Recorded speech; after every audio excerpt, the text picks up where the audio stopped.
La escalada de fallecimientos por COVID-19 en nuestro país, además de la tragedia que representa en sí mismo, pone en peligro el sistema funerario. La posibilidad de que se plantee una crisis en este terreno que sería el segundo capítulo de esta crisis por la que atravesamos.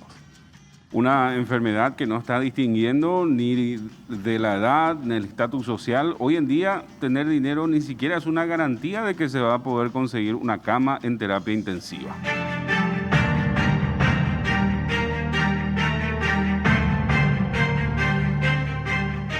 ¿Qué tal? ¿Cómo están? Tengan ustedes muy buenas noches. Bienvenidos a esta nueva emisión de Fuego Cruzado. ¿Qué tal, Gustavo? ¿Qué tal, Benjamín? ¿Cómo estás? Saludos a la audiencia. Gracias. Vamos al reconocimiento de campo para adentrarnos en el tema. La pandemia en Paraguay va evidenciando su peor rostro y el escenario más temible es el que estamos enfrentando. La posibilidad de que eventualmente se puedan habilitar fosas comunes es el panorama más dramático que afrontan las autoridades. Fuerzas Armadas ya fueron instruidas para el manejo y depósito de cadáveres. Vehículos militares trasladando féretros que se vieron en Italia, Estados Unidos y Brasil es tan solo una estampa de lo que se puede llegar a observar en nuestro país. En abril del 2020 se hablaba de la posibilidad de tener unos 100.000 muertos en Paraguay. ¿Vamos camino a eso finalmente, Benjamín? Sí, los números, estos 10.000 fallecimientos que se pronosticaban inicialmente, no los alcanzamos. Felizmente estamos alrededor de 4.000, cerca de 4.000 fallecidos en nuestro país, lo cual es una cifra sumamente alarmante. Pero en el marco de un aumento significativo de los fallecimientos, en el marco de un sistema sanitario, de un sistema hospitalario completamente colapsado. De manera que los números detrás de los cuales hay familias, padres, hermanos, familiares, seres queridos, van a ir incrementándose desgraciadamente en el curso de las próximas semanas. De estos temas vamos a hablar con nuestro invitado hoy. Esta es su ficha. Pablo Lemir, Director Nacional de Medicina Legal y Ciencias Forenses del Ministerio Público. Miembro de la Sociedad Paraguaya de Ginecología y Obstetricia y de la Sociedad de Ginecología de la Infancia y la Adolescencia del Paraguay. Jefe de Cátedra de Medicina Legal y de Ontología Médica de la Facultad de Ciencias de la Salud, Carrera de Medicina de la UCA. Doctor Pablo Lemir, ¿qué tal? Buenas noches, ¿cómo estás? Muy buenas noches, ¿cómo estás, Benjamín? Muchas gracias por acceder a la invitación. Arrancamos por una definición previa. Hace un año, casi un año, en los primeros días del mes de abril del 2020, teníamos una charla con el doctor Lemir y le preguntábamos cuál era la suma de todos sus miedos. ¿Qué es lo que más nos asustaba en ese momento? Y él se refería a la cantidad de fallecimientos, que en ese momento se barajaba la posibilidad de que fueran 10.000, un número que a todos nos aterrorizó en aquel entonces. Las medidas sanitarias, el comportamiento del desarrollo, la evolución de la pandemia hizo que se ralentizara el proceso, pero hoy estamos en un número también que asusta mucho ya. Entonces eran poquitos los fallecidos, hoy tenemos casi 4.000, doctor. ¿Te acordarás aquella conversación que nos produjo? Bueno, vos casi te quebraste en aquel momento y nos dejaste a todos muy choqueados. ¿Cómo ves hoy, un año después, la situación que estamos enfrentando en este momento? Después ya vamos a entrar al tema propiamente de este segundo capítulo de la tragedia sanitaria, que es todo el tema funerario, entierros, los problemas que se plantean en este ámbito. Es así, Benjamín, estamos a la mitad más o menos de lo que habíamos tenido como miedo en ese momento, ¿verdad? Y el hecho de que estemos al 50% significa que algunas cosas hicimos bien. En cuanto a las medidas sanitarias, en cuanto a los bloqueos, pero que esta segunda ola que nos está atacando nos está de vuelta acercando a ese temor y debe servir, digamos, esta reflexión para tratar de que volvamos a aplicar las medidas que ya deberíamos haber aprendido en un año y que eso permita ralentizar el número de fallecimientos y todo lo demás, ¿verdad? Porque las pandemias de este tipo son pandemias de 2 o de 3 olas. Nosotros estamos recién empezando la segunda. Al inicio de la pandemia también veíamos, doctor Lemir, lo que se daba a conocer como una fosa que se iba a poder utilizar dentro de la instalación de la CENAD de Millalles como para cremar algunos cuerpos. Hasta ahora no se utilizó eso, No. pero siempre hay una realidad que nos va acompañando en este tiempo, que es la cantidad de personas que están muriendo y en muchos casos ya no hay lugares en cementerios. ¿Qué hacemos con todo eso? Sí, de hecho ese es el problema que tenemos, ¿verdad? Bueno, primero, lo del horno pirolítico de la CENAD, olvídense porque eso no se va a usar. No está en condiciones, ni tampoco es una solución viable, ni es una solución razonable. Lo que sí se podría llegar a utilizar son las mal llamadas fosas comunes, que ese no es el nombre. De hecho, no, en el protocolo figura la figura de cementerios humanitarios, ese es el término. Un nombre Porque más tiene amigable. No solamente es un nombre más amigable, sino que tiene una forma de trabajar más amigable, ¿verdad? En el sentido de que los cuerpos no están apilados, están con una distancia prudencial entre uno y otro. Eso permite que eventualmente la familia posteriormente pueda saber dónde está su familiar enterrado, dejarlo ahí o a futuro desenterrarlo y llevarlo a otro lugar, etcétera, ¿verdad? Tiene un tipo administrativo diferente, no es lo de una fosa común. Y el problema es que el punto de quiebre, que es justamente lo que vos estás planteando, ¿cuánto es el número? Ese es el temor de todo el mundo. ¿A partir de cuánto vamos a tener que llegar a esos cementerios humanitarios? Ese punto de quiebre no lo tenemos, porque eso es una cuestión que le corresponde a las municipalidades y a las gobernaciones decirnos, por ley. La ley orgánica municipal dice que los servicios funerarios y de sepelio está a cargo y supervisado por los municipios.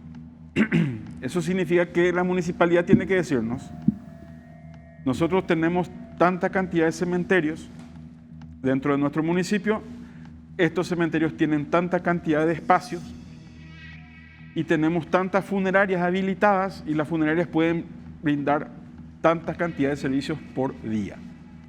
¿Por qué es importante ese dato? Porque, gente, no solamente de COVID mueren las personas. Nosotros lo que tenemos en este momento es un exceso de defunción. El concepto de exceso de defunción, ¿qué significa? Que tenemos una cantidad X de personas, ciudadanos paraguayos, ciudadanos y ciudadanas paraguayas que van a morir nomás luego, Claro. diariamente o semanalmente por distintos motivos, ¿verdad? Accidentes, cáncer, diabetes, hipertensión, etc. Y a eso se le agrega las defunciones por una nueva patología emergente que se llama COVID. Sí, es. Entonces, tenemos un agregado, un exceso de defunción. Pero entonces, si bien es cierto, algo habremos hecho, se habrá hecho bien para que no se adelantaran o no se produjeran tan rápido situaciones muy malas en términos sanitarios, pero ahora la estamos viviendo, entonces quiere decir que no hicimos del todo bien, porque nos faltó preparación, por eso el sistema hospitalario está colapsado y en fin, hay otras explicaciones médicas que escapan a nuestros conocimientos. Pero en el tema propiamente funerario, ¿cuál fue el preparativo? Porque si no sabemos siquiera cómo están los cementerios, es el segundo capítulo. Yo insisto, el primer capítulo es esta tragedia de cómo van aumentando la cantidad de muertos a diario. Pero sumarle a eso otra vez, de manera adicional, un segundo capítulo de la tragedia, que es que los familiares no tengan siquiera dónde depositar a sus seres queridos, eso va a ser ya un espanto. Y eso se ha vivido en otros países del continente. Pasa en Brasil mismo, hay problemas de esa naturaleza hoy, aunque ellos habilitaron recurrieron a estos cementerios que vos estás mencionando. En nuestro país no hay nada, por lo menos que nosotros sepamos, no hay ninguna iniciativa al respecto. Bueno, están en los papeles y ahí falta la milla extra, que es que las autoridades, me refiero a las autoridades políticas, y vuelvo a decir, a los gobernadores y a las municipalidades, para que se comprometan a darnos esos números y vean la aplicabilidad de los planes que ya están redactados. O sea, al equipo técnico lo que nos tocó es redactar los planes de cuáles son las características que tienen que tener esos lugares, cómo deberían estar organizados, etcétera. Pero no tenemos el poder político para poder tomar la decisión. O sea, ahí tiene que ser un intendente o un gobernador el que diga, este es el terreno que vamos a poder usar. ¿Ah? Codena del Ministerio de Defensa va a ver ellos ya están preparados, se hizo el entrenamiento de cómo hacer el proceso de mover los cuerpos, de enterrar, etcétera, pero ellos tienen que también tener un espacio físico y ahí hay una decisión política que se tiene que tomar. Claro, preocupa un poquitito que tengan el poder de decisión finalmente intendentes o gobernadores en este tema, doctor, y esto le pido más que nada una opinión porque sé que no está en su ámbito de competencia, ¿verdad? Pero la disposición final o la posible administración de una crisis funeraria que esté a cargo de políticos que por ahí no tienen conocimiento tampoco de estos temas es algo que mirando desde afuera preocupa un poquitito, ¿verdad? Y sí, pero es la ley. No se puede cambiar. Diplomática respuesta. Dura lex, sed lex. Exactamente. Dura es la ley, pero es la ley. Ahora, las leyes también se tienen que modificar a caballo de las situaciones cuando estas van cambiando y se plantea una situación tan extrema como la que estamos viviendo. Este capítulo que tendríamos que aliviarle a los familiares, hoy evidentemente todavía no tenemos resuelto más allá de los planes que se habían hecho y no sabemos sus niveles de ejecución, cómo están preparados, si es que están preparados los distintos municipios. Las señales que percibimos es que no hay tal preparación, por lo menos mayoritariamente, y por otra parte tenemos las estadísticas de este exceso de fallecimiento que estás mencionando, que en solamente 3 semanas se duplicaron en lo que respecta al COVID. Pasamos de 130 y tanto a 240 y tanto en 2 semanas. La primera semana de marzo a la tercera semana de marzo. Tenemos alrededor de 50 fallecimientos por día, que la tendencia es a que siga aumentando. Entonces, ¿qué tratamiento es el que se le va a dar?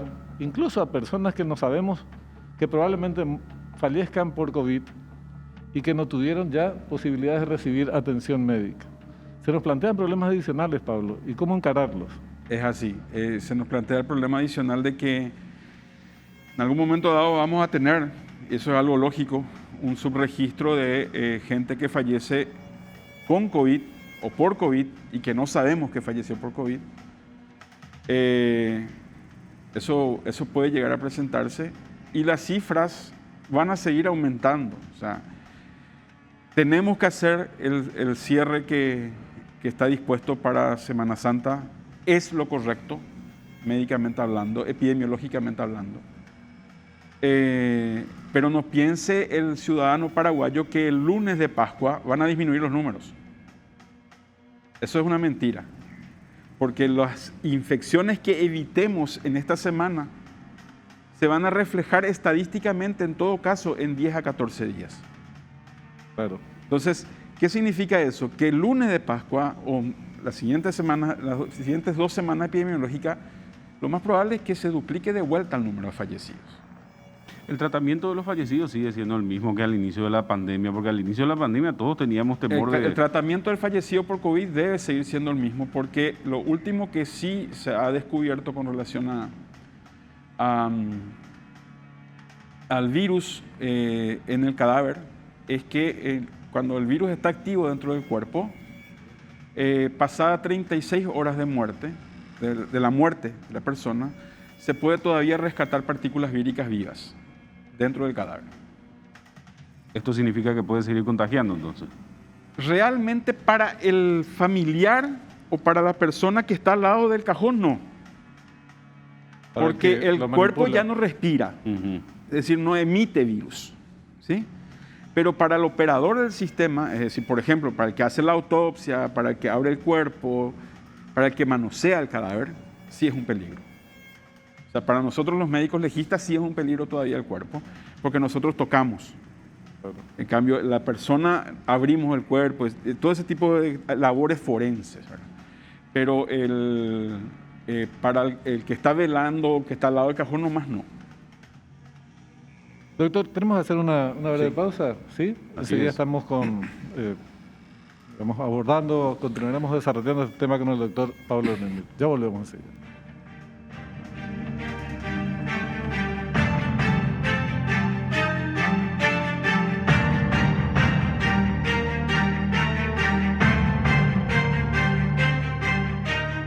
Bueno, continuamos nosotros en esta noche hablando con el doctor Pablo Lemir acerca de lo que podría ser una crisis en cuestiones relacionadas a los fallecimientos, Benjamín, que se están dando en mayor cantidad en esta etapa de la pandemia. Efectivamente, había una consulta que tiene que ver con el procedimiento propiamente del sepelio. Los familiares, ¿qué acceso tienen a los cuerpos? ¿Cambió algo en el protocolo? Vemos fotos en las redes sociales en donde la gente dice, esta es la última foto con mi mamá, camino al hospital, nunca más volví a verla. ¿Cuál es el tratamiento y cuál es el aspecto más, no sé cómo decirlo, porque quedaría como que la parte médica no es humanista, pero ¿cuál es la parte más humana? ¿Cómo se puede dar el tratamiento? ¿Cómo se le puede facilitar sobrellevar una situación tan difícil a los familiares que ya no lo vuelven a ver nunca más o los pueden volver a ver una vez fallecido el ser querido, doctor? Mira, en algunos países se ha optado por ejemplo, a los familiares directos, los más cercanos, dejarle ver a 2 metros de distancia el cuerpo sin tocarlo, antes de embalar. Y luego embalar y ya directo al cementerio, ¿verdad? Eso es a lo máximo que se ha llegado de manera razonable. No velatorio ni nada por el estilo, pero sí esa despedida, unos minutos de poder mirarle de lejos en el momento de hacer, antes de embalar el cuerpo. En el nuestro no, en nuestro país no está eso en vigencia. No está aplicado eso, más que nada porque eso implica también, esas personas que van a hacer eso tienen que vestirse con toda la ropa de protección, de bioseguridad, etcétera, etcétera, hacerle un camino para que lleguen hasta donde está el cuerpo. Y lamentablemente no tenemos, hasta donde yo conozco, no tenemos ni condiciones de infraestructura ni equipamiento para eso, ¿verdad? En nuestro país en este momento.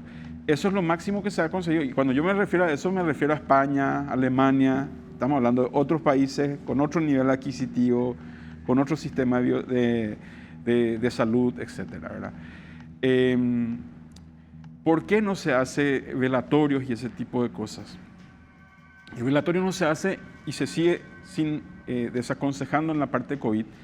No es por el cadáver que pueda contagiar, sino por las características mismas del evento. Bueno.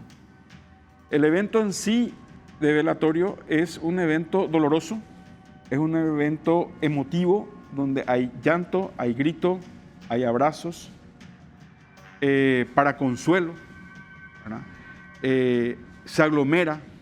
Entonces, todo eso expande la posibilidad de contagio, otra vez dentro de un núcleo familiar donde es altamente probable la presencia del virus.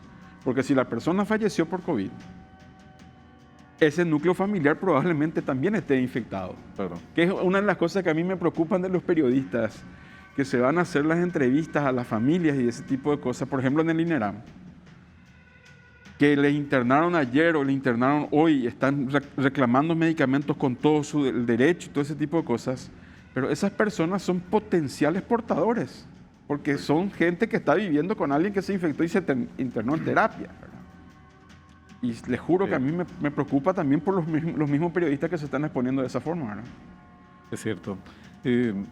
Nosotros estamos en una situación muy complicada y yo insisto con la pregunta de qué va a pasar, porque los números siguen aumentando, como decíamos, los fallecimientos, las personas que pierden la vida son cada vez más, a promedio de 50, hablan de que podríamos llegar a 80, 100 por día en el corto plazo. ¿Qué va a pasar, Pablo, cuando la gente no tenga cómo enterrarle a sus seres queridos? O sea, ¿cómo no se pega un giro de timón en este mismo momento ya? Una patada al tablero, decirle, bueno, miren, estamos en el primer capítulo de una crisis horrible, fallecimiento. A la vuelta de la esquina tenemos un segundo capítulo que es no vamos a tener dónde enterrar a nuestros muertos. Entonces, gente, reaccionen, ¿qué pasa, verdad? Estamos en una situación de incertidumbre en todos los planos, sanitario y también hasta después de muerto tenés problemas, ya es mucho. Sí, que forma también parte de la respuesta de salud. Sí, yo creo que más que, o sea, hay que hacer dos cosas al mismo tiempo.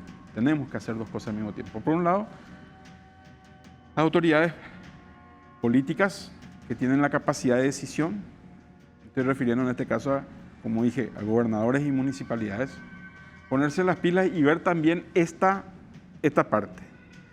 Y por otro lado, comunidad toda me refiero a la ciudadanía, darnos cuenta de que independientemente de lo que hagan o dejen de hacer las autoridades, esta es una lucha que la vamos a ganar nosotros y en nuestras manos está ganar o perder.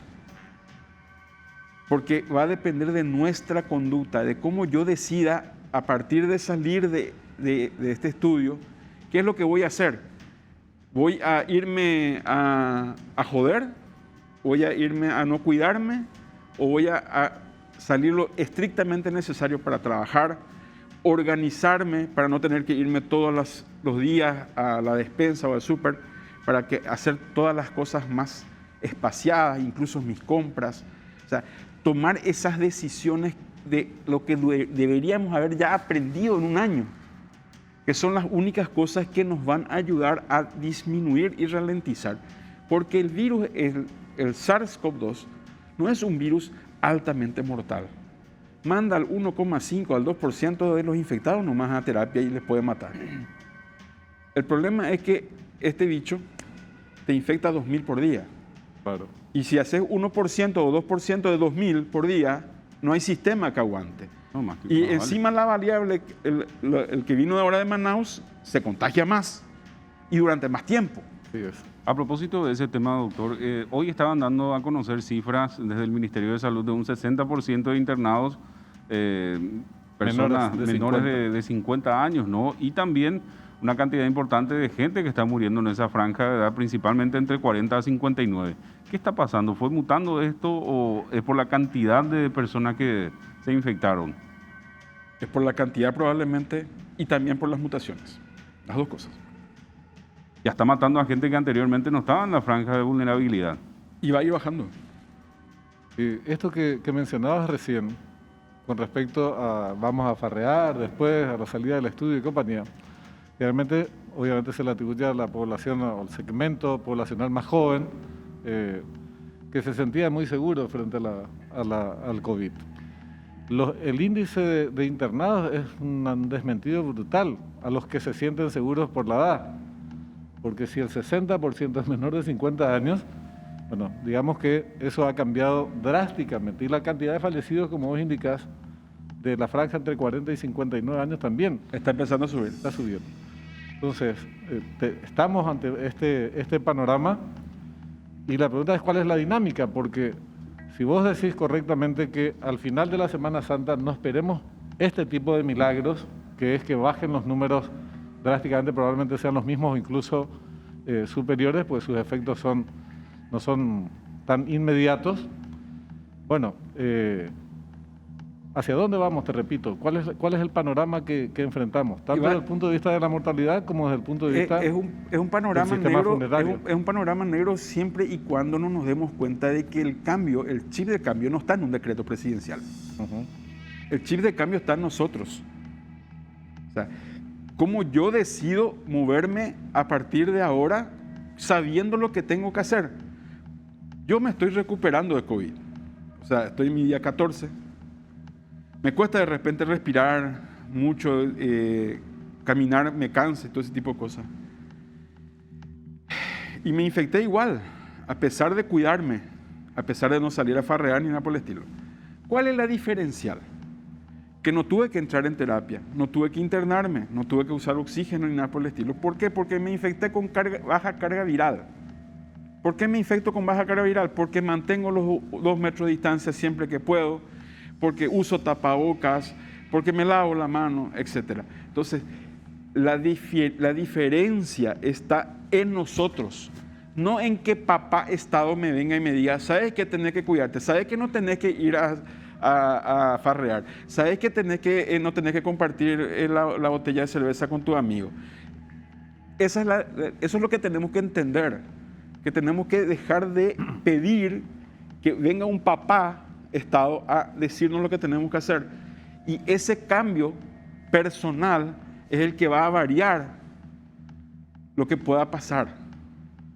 Sin duda. Además que papá Estado está bastante ausente. Así es que es un papá un tanto irresponsable. Irresponsable realmente. Bastante paraguayito de nuestro papá. Sí.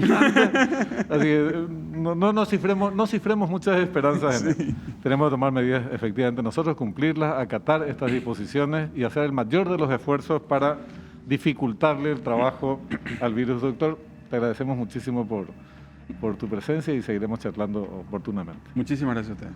Muchas Vamos. gracias, Benjamín. Ya nos retiramos. Nos retiramos y ya venís enseguida. Ya vengo enseguida con cuenta Volvés final, con exactamente. Carminia más. Hasta mañana. Muchas gracias.